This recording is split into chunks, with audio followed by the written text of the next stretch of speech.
Abra sua Bíblia comigo em Lucas 12. Eu quero falar com você aqui a respeito de uma palavra que o Senhor colocou no meu coração nesses dias. Lucas capítulo 12, a partir do verso 13. Lucas 12, 13. Amém?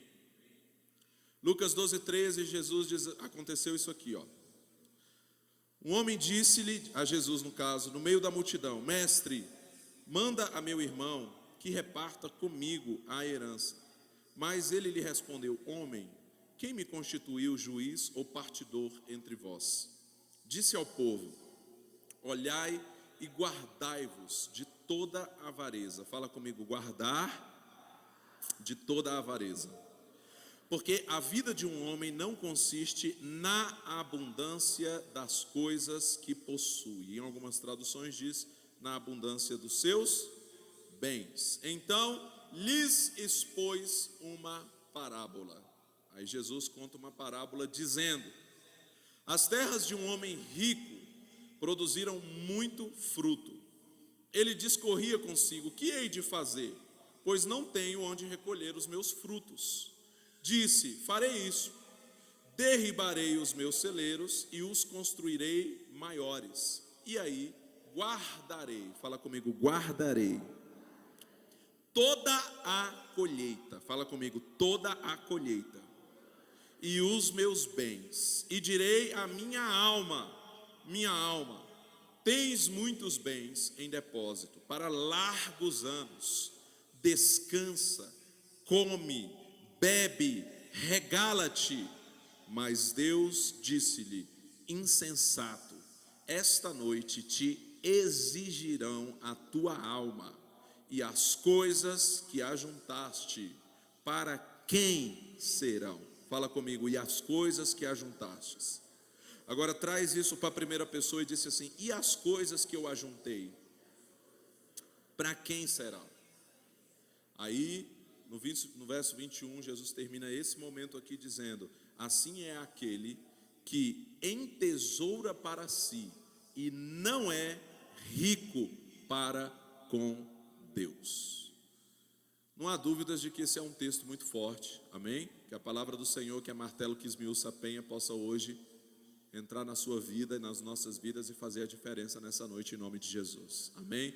Ela é lâmpada para os nossos pés, luz para o nosso caminho. Ela é fogo que arde, é mais cortante e penetrante do que espada de dois gumes, e penetra até a divisão da alma e do espírito, juntas e medulas, e é apta para discernir os pensamentos e as intenções do coração. E como diz no Salmo 119, que o Senhor abra os nossos olhos para que a gente possa ver as maravilhas da sua palavra, amém?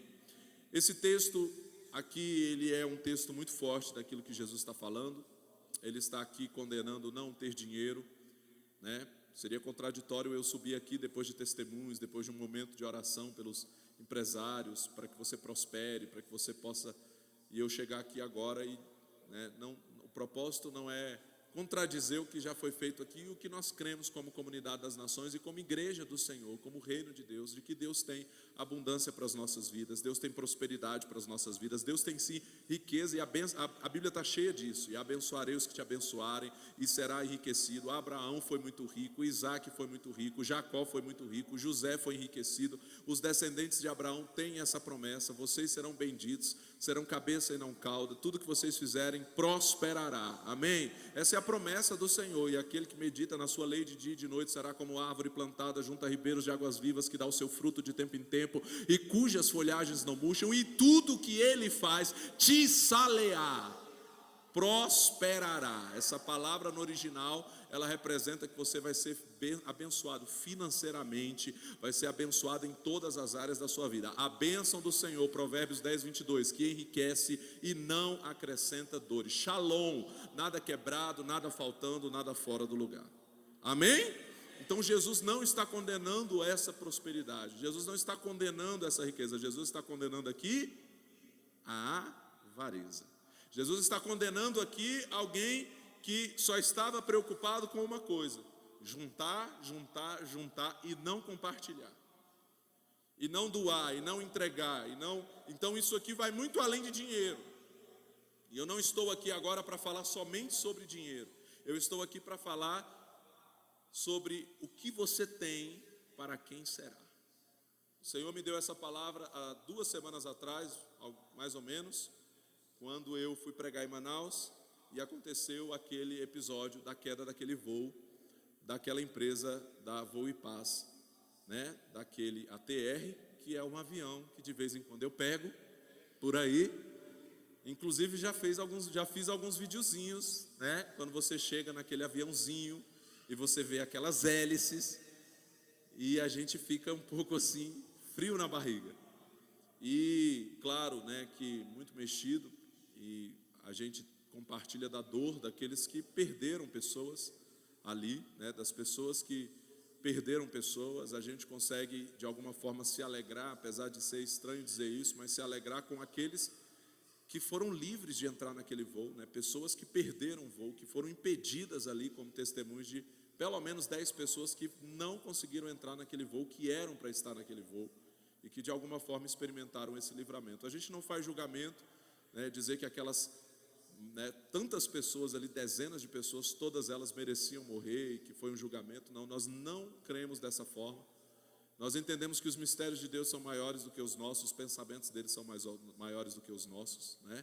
Jó sofreu muito durante a sua vida, por um período só. Maior foi o tempo de alegria na vida dele. Ele ainda viveu mais 140 anos depois de todos os seus dias de sofrimento. Muito mais foi o tempo de alegria na vida dele.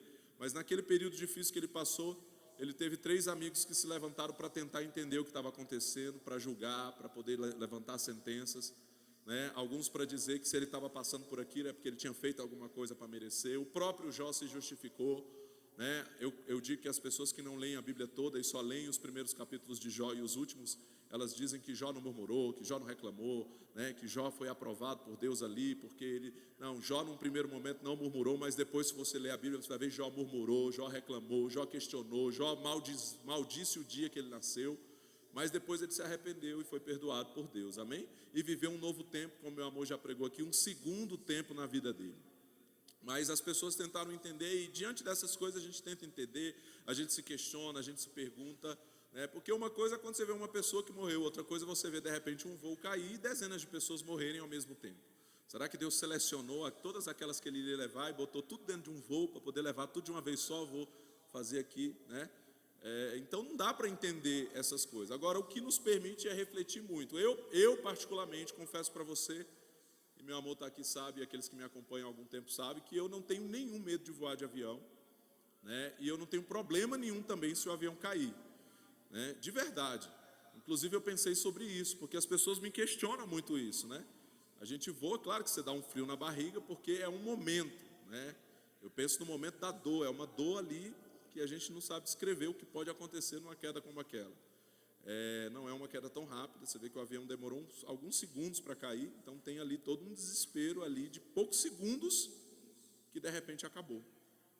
E naquela mesma semana, 3, 4 dias antes de viajar, porque eu estava em Manaus quando aconteceu, então antes de eu viajar, na quarta-feira aqui depois do culto, eu fui tomar uma injeção. Fazia muito tempo que eu não tomava injeção.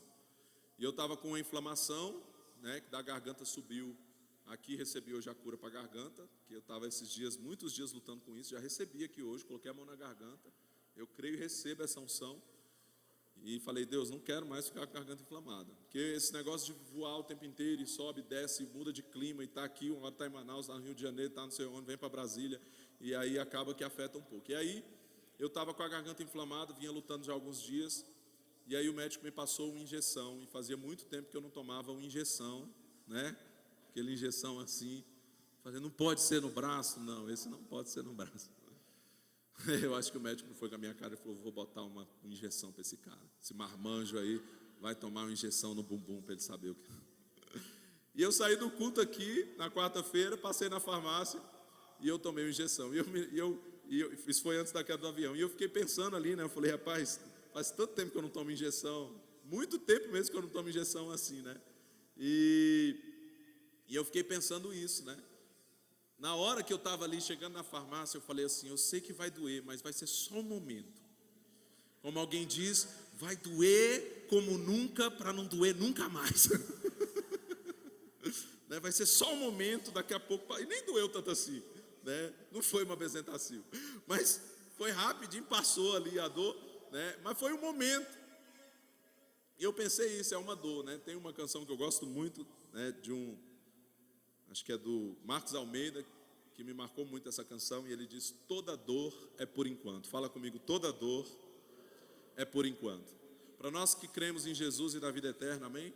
Toda dor é por enquanto. Então eu penso isso, se for dessa forma que, né, o Senhor quiser, como por exemplo Miles Monroe, um dos maiores homens de Deus, morreu numa queda de avião, né? Então, se for dessa forma, eu penso, doer como nunca, para não doer nunca mais, né?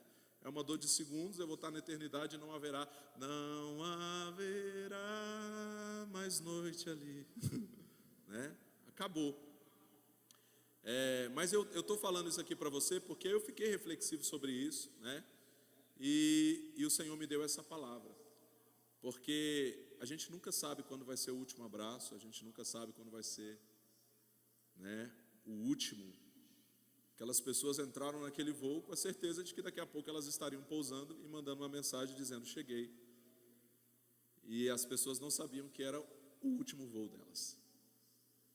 Eu não sei quando vai ser o meu último voo. De lá para cá, desde a queda daquele avião, eu já voei umas 4 vezes.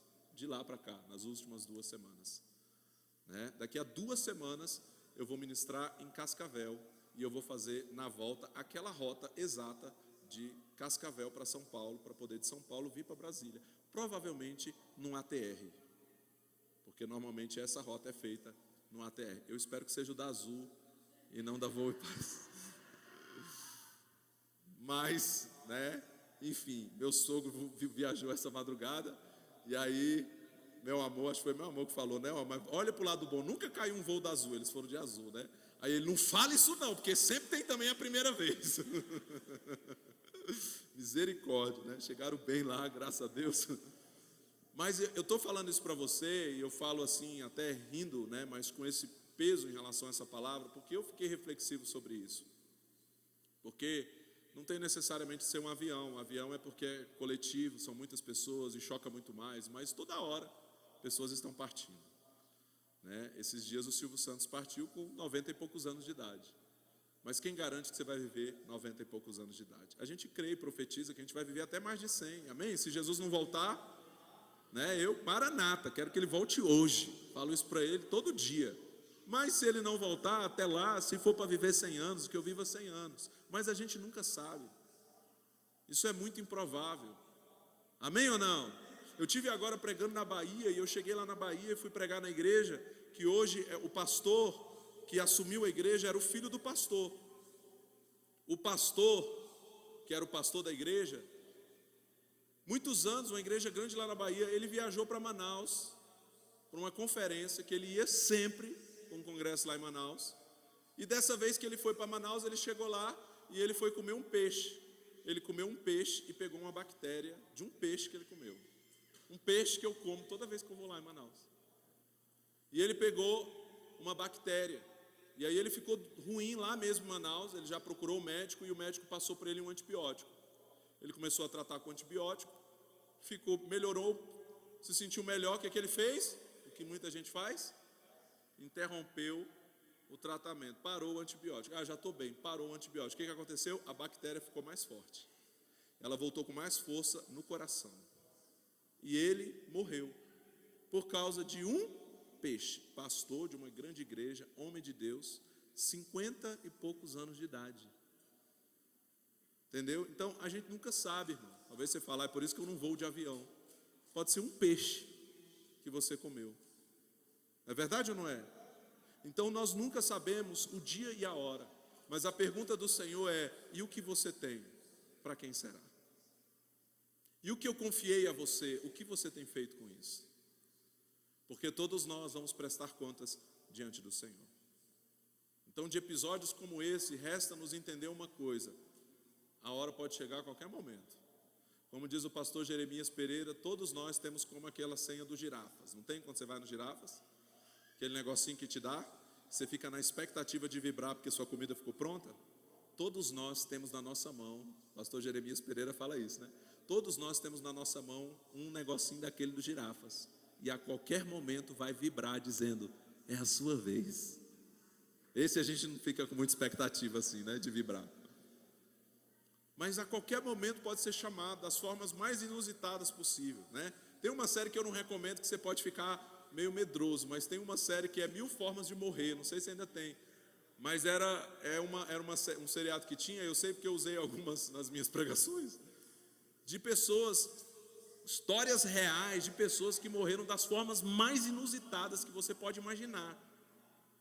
Tipo o senhor e a senhora que entraram dentro de uma sauna na casa dele. E eles ficaram presos na sauna. Na hora de abrir a porta para sair da sauna, quebrou a maçaneta, estava só os dois em casa. Quebrou, entendeu? E o cara morreu dentro da sauna. Porque a sauna foi esquentando demais, ele não tinha como sair da sauna, só os dois lá dentro, sem celular, sem ninguém em casa, morreu. Ela ainda sobreviveu, ele morreu. Então a gente nunca sabe qual é a hora. Eu não vim aqui botar terror em você, né? Fala, pastor, pelo amor de Deus.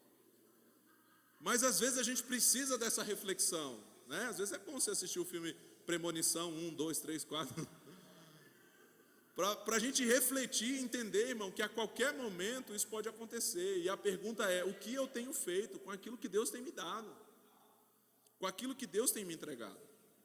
O problema de Jesus aqui, né, não o problema de Jesus, mas o problema que Jesus coloca aqui não era o fato do cara ter muito. O problema é o que você está fazendo com aquilo que foi te dado. Pergunta para alguém perto de você assim: ó, o que você está fazendo com aquilo que foi te dado? Porque tem vezes você fala: não, pastor, mas eu não sou rico que nem esse cara do texto. Mas você é rico de alguma coisa. Existe alguma coisa que Deus colocou na sua vida. Tem alguma coisa que você tem, que Deus já te deu. Ninguém é tão pobre que não tenha algo. Jesus disse: aquele que tem lhe será dado, aquele que não tem, até o que tem lhe será tirado. O que ele quer dizer? Não tem ninguém que não tenha. Tem gente que acha que não tem, mas ele está dizendo: até o que tem lhe será tirado. O que não tem, até o que tem, porque tem. Todo mundo tem alguma coisa. E eu não estou falando só de questão material, também, mas eu estou falando talvez de um talento que você tem. E a Bíblia fala sobre enterrar o talento, que é, né, não é necessariamente o talento nesse sentido, mas que também tem a ver com isso. O que você tem. Então, quando eu vejo situações como essa, eu falo: Deus, eu não sei quanto tempo de vida eu tenho, mas eu preciso dizer uma coisa: eu só tenho uma vida para gastar, e eu preciso gastar ela para Jesus. Eu preciso entregar tudo que eu puder entregar. Eu não sei quanto tempo eu tenho, mas enquanto eu tiver, eu quero poder dizer. Sabe que quando Myles Monroe morreu, você sabe que ele estava muito próximo do bispo JB. O bispo tinha um sonho, era muito influenciado por ele, e tinha um sonho de se aproximar dele. Ele conseguiu realizar, trazer o Myles Monroe para a mesa e se tornar um mentor na vida dele, de ministrar nas nossas conferências. Pena que eu cheguei depois, não peguei esse tempo, mas ele chegou a trazer o Myles Monroe aqui e de tê-lo na sua casa. E ele fala que o Myles Monroe, pouco tempo antes de morrer, ele disse assim: se eu partir hoje para o Senhor, eu estou vazio. Porque tudo que eu tinha para entregar, eu entreguei, eu entrego, eu não retenho nada. Tudo que Deus tem me entregue, tudo que Deus tem me dado, eu tenho entregue. Então, quando você vê Deus chamando alguém como esse, você saber que ele vai se apresentar diante do Senhor e falar: Senhor, o que eu tinha, eu entreguei. O que eu podia fazer, eu fiz. Né? Ontem a gente estava comentando aqui, sexta-feira, lembrando, tentando achar um hino antigo, né? E aí as irmãs citaram ali: o que segurança sou de Jesus. E eu falei: o que segurança sou de Jesus? O famoso hino, que segurança sou de Jesus. Ele é da autoria da Fanny Crosby. E eu falei para eles, sabe quem foi a Fanny Crosby? É a mulher que eu sempre começo a minha ministração do ensaio sobre cegueira, que é o culto que as pessoas participam com os olhos vendados, que eu faço em muitos lugares, já fiz em Santa Maria, e já me disseram hoje que eu preciso fazer de novo em breve, né? Porque tem muita gente que não participou. E eu sempre começo com a história da Fanny Crosby. A Fanny Crosby foi uma das maiores compositoras de hinos da história da igreja. Ela compôs cerca de 9.000 hinos e poemas. Só com um detalhe: ela era cega. Ela ficou cega com poucas semanas de vida por causa de um erro médico, e ela nunca voltou a enxergar. Ela viveu 94 anos cega e morreu cega. E ela, cega, compôs cerca de 9.000 hinos e poemas ao Senhor. Ela foi a primeira mulher a falar diante do Senado dos Estados Unidos. Ela conheceu pessoalmente pelo menos 5 presidentes americanos. Ela pregou na América inteira.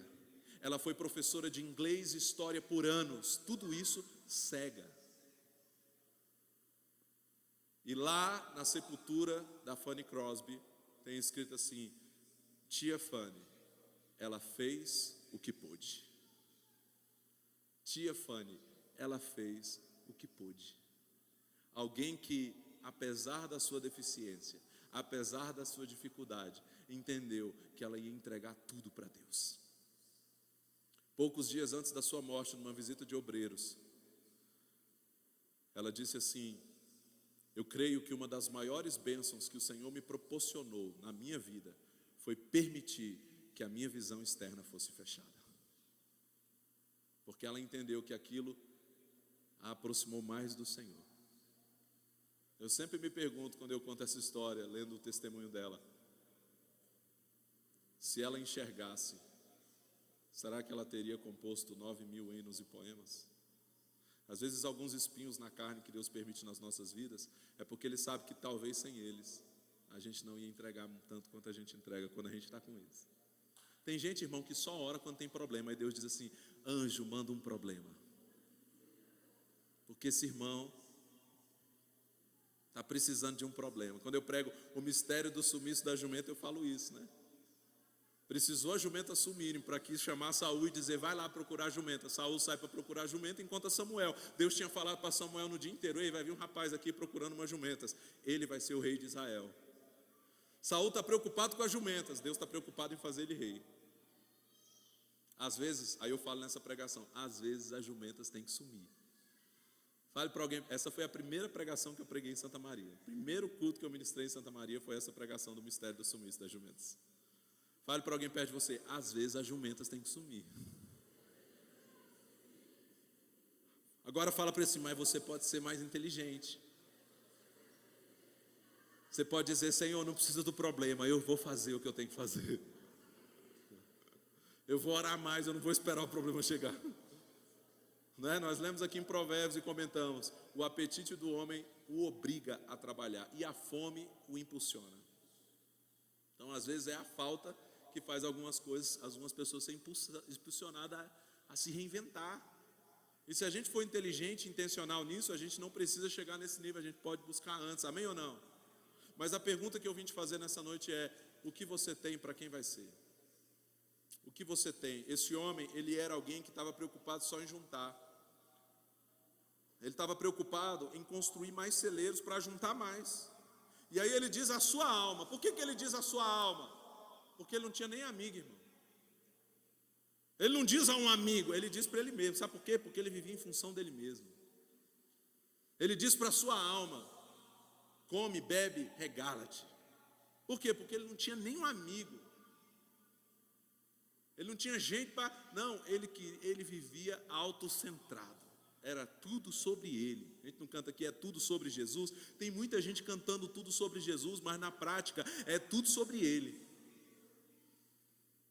É para mim, é meu, eu quero juntar, eu quero crescer, eu quero ter, eu quero ter, eu quero ter, eu quero ter. E a medida do ter, já disseram por aí, nunca enche, né? É verdade ou não é? Pessoas que alcançaram um lugar, ela olha e fala: eu quero mais. O que foi Salomão em Eclesiastes? Foi isso. Ele experimentou tudo, ele fez tudo, ele olhou para tudo e ele falou: eu continuo precisando de algo que isso aqui não consegue me preencher. Eu experimentei de tudo, eu não me neguei nenhum prazer e é tudo vaidade. Por quê? Porque ele precisava de algo maior. Amém ou não? Então nessa noite a pergunta é: o que você tem? Será que você tem devolvido ao Senhor o que nós temos? Sabe, eu quero poder entregar aquilo que Deus tem me entregado. Quando eu marco um momento como esse de Provérbios, irmãos, eu pensei isso na sexta-feira. Eu falei: cara, uma sexta-feira livre. Quase toda sexta-feira eu estou em algum lugar do Brasil pregando. Falei: uma sexta-feira que eu podia ficar de boa. Aí eu invento vigília de leitura bíblica. Entendeu? Mas não foi. eu vou dizer uma coisa, não foi por mim, irmão, não foi porque eu queria ler Provérbios, sabe por quê? Porque esse ano eu já li Provérbios umas 5 vezes inteiro, esse ano. Foi porque eu entendi que eu precisava depositar na vida de alguém. Você está entendendo isso? Então é nós entendermos, irmãos, que nós temos algo e nós precisamos entregar. O que Deus tem te entregue. Só tem uma forma de você se sentir realizado de verdade, é quando você se esvazia. É quando você entrega. Às vezes você está cansado, né? Hoje a gente abriu mão do nosso descanso à tarde para ter um momento de mesa ali, que a gente nem planejou. Fomos parar lá na casa do Daniel. De repente, falou, pastor, ele falou uma palavra-chave para mim. Tem uma palavra-chave, churrasco. Não, essa é uma palavra-chave para mim. Você pode falar galinhada, você pode falar o que você quiser, mas se falar churrasco, esses dias eu saí daqui do Gama, viajei 5 horas lá para Sobradinho, para a casa do Daniel, porque ele falou a palavra-chave, pastor, trouxe uma picanha lá do Goiás e vou assar para nós. Meu irmão, eu fui. Paguei os 4 pedágios que tem daqui para lá, entendeu? Entendeu? Churrasco. Aí o Elielson hoje, palavra-chave, churrasco. Eu abri mão do meu descanso à tarde. Eu acordei 3 horas da manhã e não dormi mais até agora. Tive uma live de 2 horas do Diligência Financeira, um pequeno intervalo e outra live da leitura da Bíblia dos 142 dias. Depois tivemos uma reunião de manhã com a equipe que vai nos ajudar a organizar o encontro que a gente vai fazer agora em setembro. E aí, irmão, fomos para a casa de Daniels, em vez de dormir. Entendeu? Mas por quê? Não foi só pelo churrasco. Porque se fosse pelo churrasco, a gente tinha pedido lá no Ceará, como a gente planejou inicialmente, né? Comia rapidinho.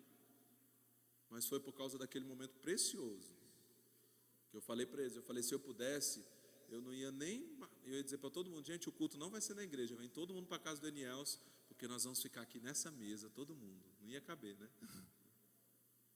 Mas por causa desses momentos, de você saber assim, eu posso entregar. Às vezes você está cansado. Jesus teve momentos assim, que ele se retirava para descansar. Eu não estou falando contra o descanso é precioso, irmão.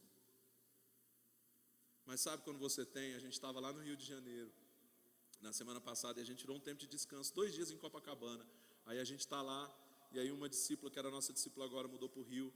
Irmãos, ela pegou umas 3 horas, eu acho, para conseguir chegar onde a gente estava. E a gente, cadê essa menina? E foi para o metrô e pegou, e até chegar, só porque ela queria ter um momento com a gente. E aí a gente até comentou, falou, amor, a gente até queria ter esse momento só nosso aqui, ficar de boa, mas quando você pensa que a pessoa rodou 3 horas, só para ter um momento com você, você fala, eu vou renunciar aqui, mais um pouquinho, sabe, porque é como Maria ali aos pés de Jesus, de dizendo, eu quero estar aqui. Entendeu? E nós, irmãos, eu não estou falando só da gente não, todos nós precisamos ter esse coração de dizer assim, eu posso entregar um pouco mais, sabe, eu posso abençoar alguém, eu posso às vezes abrir mão de um descanso para ser bênção na vida de alguém, eu posso abrir mão. Quantas pessoas hoje, nesse mundo disso aqui, ó, do humanismo, do egocentrismo, elas não querem, não, eu não quero ter um GC, porque eu não vou abrir mão de mais um dia da minha, não, eu vou mexer com isso, não, eu quero ser só esse que entra e sai da igreja. Tudo bem, a gente respeita você, e aqui a gente não dá pressão em ninguém, mas pensa bem, o que você tem, para quem será? Sabe, para quem será? A gente pensar assim, poxa, eu posso fazer alguma coisa, tem alguma coisa que eu posso fazer, eu posso salvar alguém. O apóstolo Paulo disse, eu fiz-me de tudo para com todos, para que de alguma forma eu possa salvar alguns. Imagina que a expectativa de Paulo era pelo menos salvar alguns. Talvez ele não sabia quantos milhões ele salvaria, mas ele queria salvar alguns. Sabe, eu quero fazer uma ilustração que eu gosto de fazer, e eu quero usar nesse contexto aqui, eu quero chamar o Júnior aqui hoje, esse obreiro aprovado, vamos ver se ele é aprovado mesmo. É uma ilustração aqui. Eu estou aqui com uma caixinha de bis, e o bis agora ele era 20, agora ele mudou para 16, aumentou o preço e diminuiu a quantidade. Hashtag fica a dica. Tem 16 aqui. Eu quero entregar essa caixinha para você. Eu estou te dando de presente essa caixinha. Só que com uma condição. Calma. Com uma condição. Desses 16 bis, eu quero que você me devolva 4. Você vai ficar com 12. Ok? De 16, ele precisa me dar quantos? Só 4. E ele vai ficar com 12. Essa é a condição. É seu. Ok? Fale para alguém perto de você. É assim que o Senhor faz na sua vida todo dia. Ele te entrega algo. Amém ou não? E esse algo, eu estou falando de... que é, gente?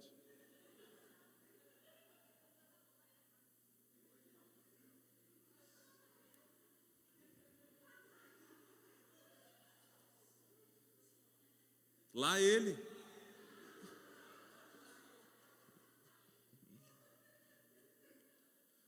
Seria cômico se não fosse trágico, mas deixa eu te falar uma coisa. Na prática, quantas vezes isso tem acontecido? Sim ou não? Isso aqui é uma ilustração, amém? O Júnior é um homem fiel nos seus dízimos, nas suas primícias, nas suas ofertas, né? No que Deus tem dado a ele, no serviço, no ministério. Ele contou um testemunho incrível aqui, que ele abriu mão de assistir o jogo no Maracanã, que era o sonho dele, para poder pegar o dinheiro do ingresso e comprar. Vocês não estavam aqui na quarta-feira quando ele contou esse testemunho. Para poder comprar o terno, para poder servir quando ele entrou na igreja. Entendeu? Irmão, um flamenguista abrir mão de um jogo no Maracanã é Maranata, é Jesus voltando. Ele tinha um ingresso e ele vendeu para poder comprar o terno. Entendeu? Renunciou. Então, isso acontece toda hora, é uma ilustração. Ele não é assim, mas é uma ilustração. Porque o Senhor tem nos entregue. Quando Deus diz, por exemplo, para você devolver o dízimo, eu quero dizer uma coisa para você, e eu sempre digo isso. Deus não precisa do seu dinheiro. Você precisa ser fiel. O dízimo a gente não dá porque Deus precisa. O dízimo a gente dá porque a gente precisa. A gente precisa se lembrar que foi Deus que nos deu. A gente precisa manter um coração grato ao Senhor. É por isso que o dízimo não vem descontado. Pastor, não podia assim, quando meu salário chegasse, já vinha descontado para eu não ser nem tentado. Não, você tem que pegar a caixinha. Tem que passar pela sua mão, porque esse é o teste. Fala para alguém perto de você, você está sendo testado. E isso não é só sobre dízimo. Isso é sobre tudo que Deus tem nos entregue. Pessoal do louvor já pode vir se posicionando aqui, tá? Já estou encerrando.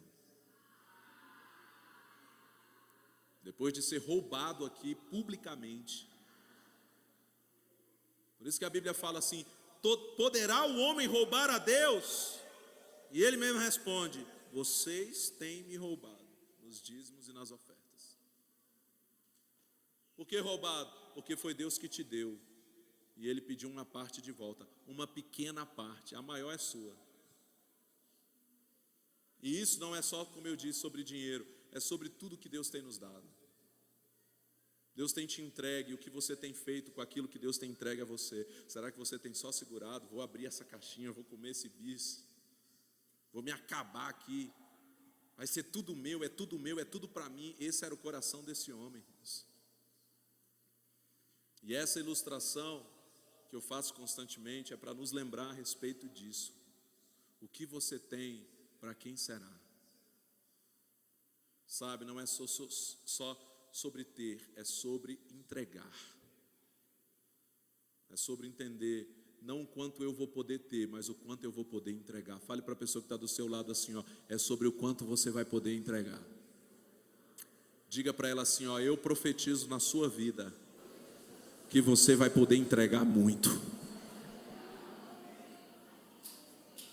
Porque a gente quer a palavra profética assim, você vai receber muito. Não, irmão, eu quero poder dar muito. Eu quero poder entregar muito. Eu quero poder ofertar muito. E cada vez mais. Deus tem aumentado na minha vida. Por quê? Porque eu tenho procurado cultivar esse coração. E hoje eu olho para trás. Nós tivemos agora uma experiência lá no Rio de Janeiro. Porque a gente ia para Petrópolis e aí, meu amor contou um pouco aqui, né? Para as mulheres só. Mas a gente ia para Petrópolis e fomos surpreendidos lá pela igreja que nos levou com 2 dias em Copacabana antes de ir para Petrópolis. E no primeiro momento a gente não é muito, principalmente meu amor, tão fã. Eu acho o Rio de Janeiro lindo, mas meu amor tem um negocinho com o Rio de Janeiro, porque a nossa primeira viagem para o Rio de Janeiro foi muito traumática. E foi muito interessante, porque no primeiro dia do Diligência Financeira dessa edição, eu estava no Rio de Janeiro. E de repente caiu a ficha. A gente começou a lembrar, há 16 anos atrás, quando a gente foi pela primeira vez. A gente tinha acabado de casar, era a nossa 3ª viagem de avião.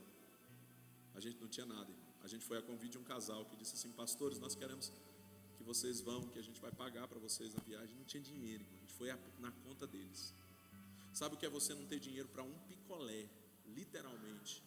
E se você precisasse de comprar um picolé, você tinha que pedir. Foi assim que a gente foi. Eu e meu amor, recém-casados. E eu, como marido, não tinha como dar um picolé. Eu dei, mas você entendeu, né? Rede de casais.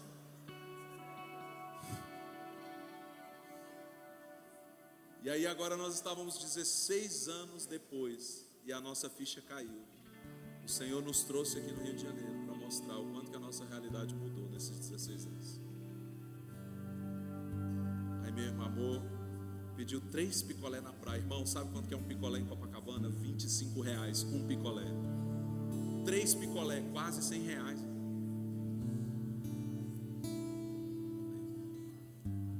Chupa devagar esse picolé, que ele custou R$25. Mas sabe o que a gente está ali podendo desfrutar de coisas que a gente não tinha desfrutado, podendo viver uma nova realidade, porque a gente perseverou. Isso não acontece do dia para a noite, irmão. Mas se você perseverar, você vai ver isso acontecer com você.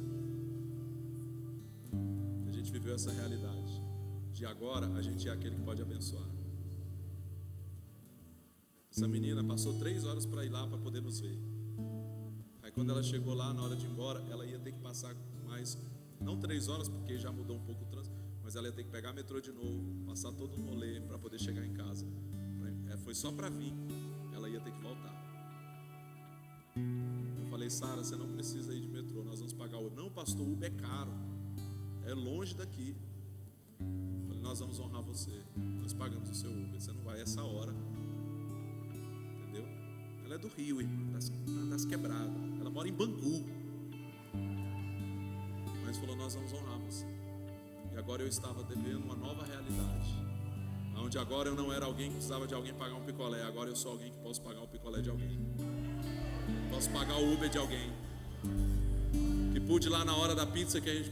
Não, a gente vai pagar. Pode deixar, eu vou pagar. Não, pastor, eu vou ajudar. Eu vou pagar a pizza.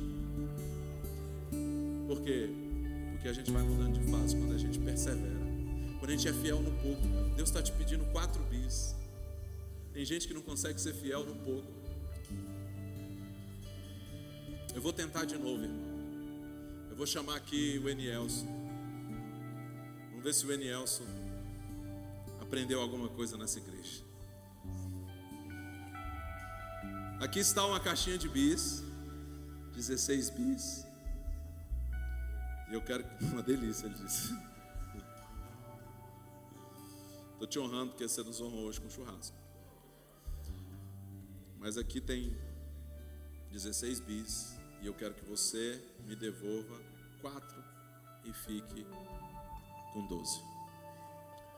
Repete mais uma vez comigo assim: Deus está fazendo isso todo dia na minha vida. Não é só com bis.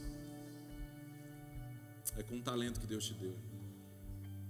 É com uma saúde. Ei, você pode enxergar. Quantos podem enxergar aqui? Você pode enxergar? Amém ou não? Deixa eu te falar. Deus deu a você algo que Fanny Crosby, 94 anos da sua vida, não teve. A capacidade de ver.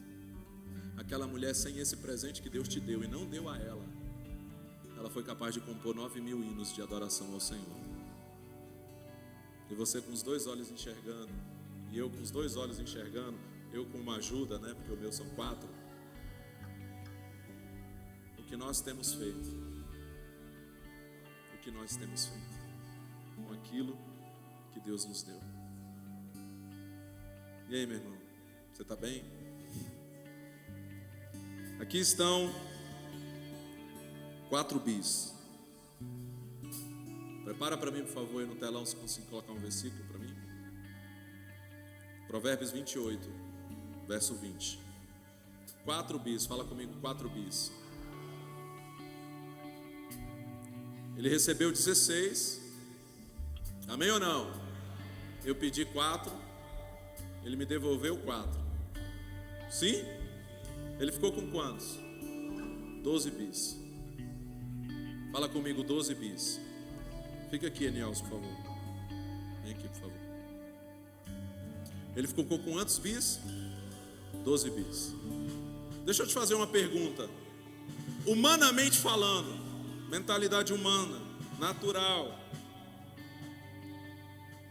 quem saiu ganhando? O Júnior foi embora com quantos bis? O Eniel está com quantos bis? Humanamente falando, o Júnior saiu ganhando. É assim que o mundo diz, né? Sim ou não? Quanto mais você tiver, quanto mais você reter. Não, você vai entregar, você vai ficar com menos. É isso que o mundo ensina. Esse é o pensamento humanista. Esse é o pensamento terreno. Jesus falou assim, ó, importa que eu seja entregue nas mãos dos homens, eu vou ser torturado, crucificado e morto. Pedro, que representa o pensamento humano ali, disse, Senhor, o Senhor não precisa se doar tanto assim. Jesus falou para ele o quê? Para trás de mim, Satanás, porque esse pensamento não é... Falou, para trás de mim, Satanás, porque você não pensa como meu pai, você pensa como os homens. Qual é o pensamento humano? Você não precisa se doar tanto assim. Você não precisa se entregar tanto assim. Você vai ficar sem se você doar. Esse é o pensamento dos homens. Só que a Bíblia diz em muitos textos, e especialmente em Provérbios 28, 20, diz que o homem fiel receberá muitas... Você pode repetir comigo? O fiel receberá muitas bênçãos. Quem é o fiel? É o que foi testado. Como eu sei que algo é fiel? Como eu sei que algo é aprovado? Aquilo que foi provado. Quem é o fiel? Lembra lá do teste de fidelidade do João Kleber lá? Não, é só dos mais antigos que lembra disso. É um teste de fidelidade. Quem é o fiel? É aquele que foi testado. Como você é testado? Quando Deus te entrega algo. E o que você faz com isso? A Ana queria um filho, ela clamou por um filho. Quando Deus entregou o filho para ela, o que ela fez? Ela devolveu ao Senhor. O que Deus fez? Deu mais filhos para ela. Quarta-feira eu comentei aqui que era a palavra de oferta, Joquebed. Ô, Joquebed, Moisés não vai morrer. Joquebed, Êxodo capítulo 2. Moisés nasce, os bebês estavam todos sendo mortos. Sim ou não? Joquebed vê Moisés e ela fala, eu vou renunciar a Moisés. Ela bota Moisés no cesto e entrega. Ela coloca no rio, como se ela dissesse assim, Senhor, o Senhor pode cuidar dele melhor do que eu. Ela entregou o seu filho. Sabe o que é que acontece, irmão? O cesto vai parar lá na filha do faraó, a princesa. E quem chega lá? A irmã de Moisés, a Miriam, a filha de Joquebed. E ela chega estrategicamente e diz para ela assim, olha, eu conheço uma mulher que pode cuidar desse menino. Aí agora, o filho que Joquebed entregou, volta para ela. É ela que vai cuidar do próprio filho, só que com um detalhe. Vai acontecer o que agora? Ela vai ter um salário para cuidar do próprio filho. Olha isso, o filho dela agora virou filho da princesa. Ela vai cuidar do menino e ainda vai ganhar um salário. Sabe o que isso significa? Quando você retém, meu irmão, até o que tem lhe será tirado. Agora, quando você é alguém que é fiel, o texto está dizendo que o homem fiel será coberto de bênçãos. Algumas traduções dizem que será coberto, será acumulado de bênçãos. O fiel. E o texto continua dizendo que o que apressa a enriquecer não passará sem castigo. Por que reteve? Se apressa a enriquecer. Está ali, né? Eu quero dar, eu quero juntar, eu quero ter mais. E não é sobre ter mais, é sobre entregar cada vez mais. Então ele não vai ficar só com 12 bis. Sabe por quê? Porque a Bíblia também diz em Provérbios que Deus vai tirar a riqueza do ímpio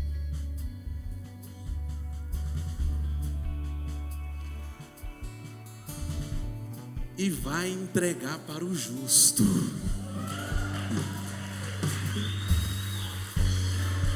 Isso vai acontecer na sua vida, se você for fiel.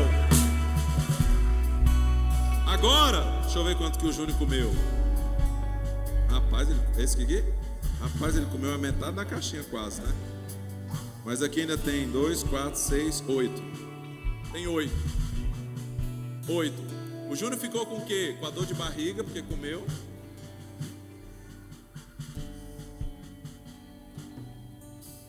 Mas ele ficou, o Júnior tinha inicialmente 16, perdeu, só ficou com 8 que ele comeu. Sim ou não?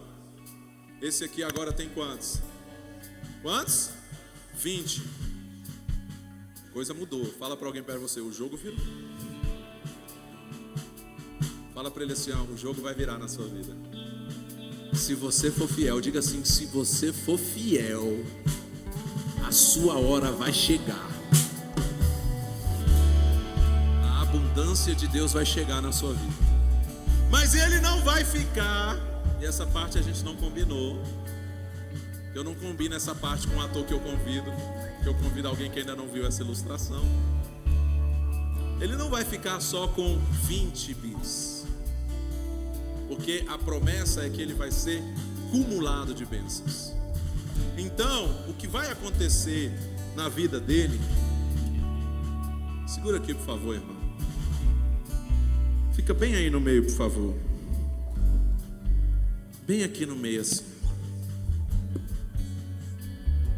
O que vai acontecer na vida dele, irmão, segundo essa palavra, por ele ser fiel ao Senhor e entregar ao Senhor, é que ele vai ser coberto de bênçãos. Porque ele vai ter muito, muito, muito, muito, muito mais. Vai transbordar, vai multiplicar. Ele vai ser coberto de bênçãos. Vai multiplicar, vai transbordar, vai multiplicar na vida dele.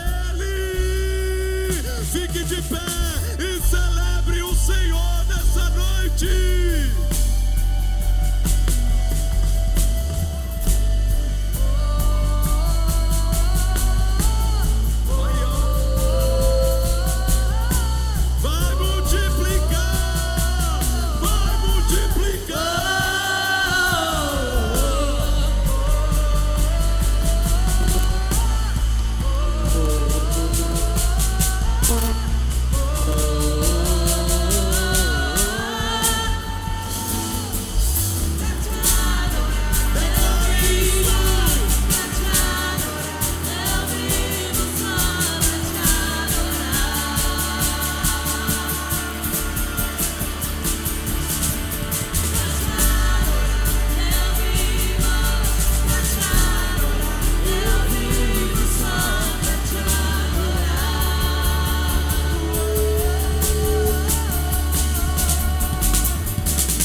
pastor, Deus.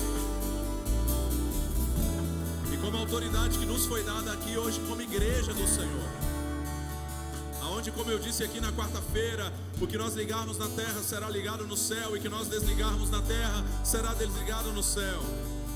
E aonde a tua palavra diz que se duas pessoas concordarem acerca de alguma coisa, lhe será feito. Hoje, Senhor, nós queremos anular, Deus, o pensamento de escassez, de falta, de mediocridade. Hoje, Senhor, nós queremos nos posicionar, Deus, contra esse pensamento de miséria, de pobreza, de falta, de achar que eu não tenho, que eu não posso, que eu não consigo. A limitação, porque o teu reino é ilimitado. Isso, Senhor, não só sobre dinheiro, também, mas sobre tudo que o Senhor tem nos entregue, Pai.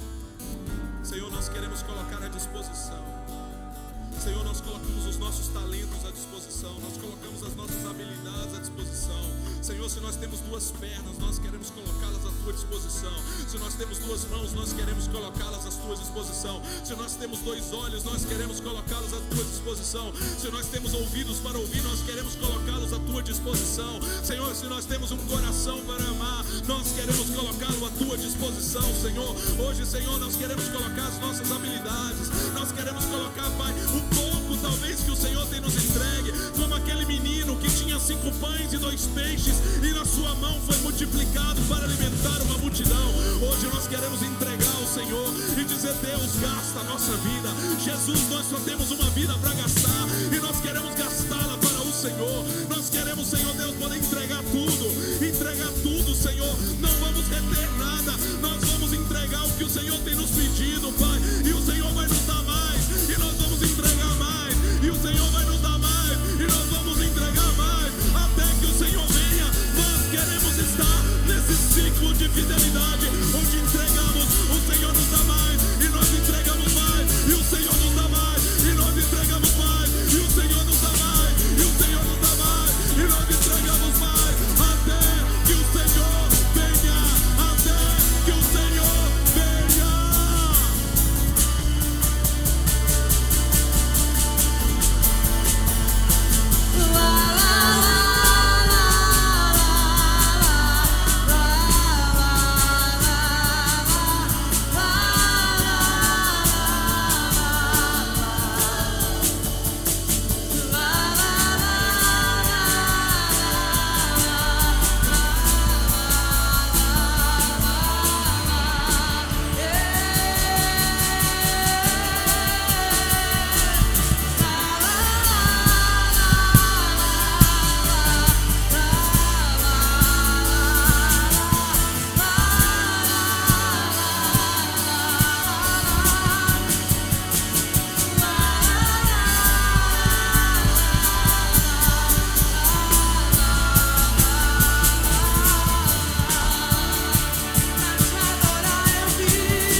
Deus nunca vai nos pedir aquilo que antes Ele nos tenha dado, não nos tenha dado. Deus só nos pede aquilo que Ele já nos entregou. Deus pediu Isaac, Abraão se dispôs a entregar, e ali Deus deu uma promessa de uma multidão. Essa noite o Senhor está te pedindo algo. Só obedeça ao Senhor. Talvez Ele está te pedindo algo, material mesmo, mas talvez Ele está pedindo um tempo. E aí, eu te dei tempo. Quanto tempo você tem me dado? Quanto desse tempo você tem devolvido para mim? Para gastar no meu reino, para gastar na minha obra. Apenas devolva ao Senhor aquilo que Ele te pediu. Seja fiel. Os 4 bis que sejam. Seja fiel. Você vai ver o transbordar na sua vida. Quanto vai valer a pena?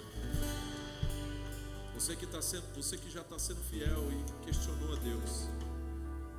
Senhor, eu estou sendo fiel, mas eu ainda não estou vendo. Ei, permaneça fiel, porque vai chegar a sua hora. Vai chegar o seu momento de colher da tua fidelidade, porque a palavra de Deus é verdadeira. E ela diz que o fiel vai ser ricamente abençoado. Senhor, nós te agradecemos nessa noite, Deus, pela oportunidade de nos lembrarmos dessas verdades e que a gente possa sair daqui hoje decididos a entregar mais, entregar tudo o que o Senhor tem nos pedido. Não sabemos quando será a hora nem o dia que o Senhor voltará coletivamente ou individualmente, mas nós queremos saber, Deus, que estamos entregando aquilo que a gente pode. Como foi dito da tia Fanny Crosby, que possa ser dito ao nosso respeito: nós fizemos o que podíamos, nós entregamos o que podíamos. Que o Senhor possa nos abençoar nisso, Deus, em nome de Jesus. E que o amor de Deus, a graça do nosso Jesus, do nosso Senhor Jesus, a comunhão do Espírito Santo seja sobre a sua vida. Que venha a abundância do reino, que venha a abundância de Deus sobre a sua vida.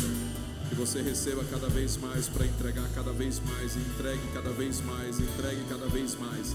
E que você saia daqui hoje com uma nova mentalidade, não de escassez, não de falta, mas de abundância, de entrega, de doador. Eu sou doador, eu sou um abençoador, eu sou alguém que estou aqui para gastar minha vida para Jesus. Eu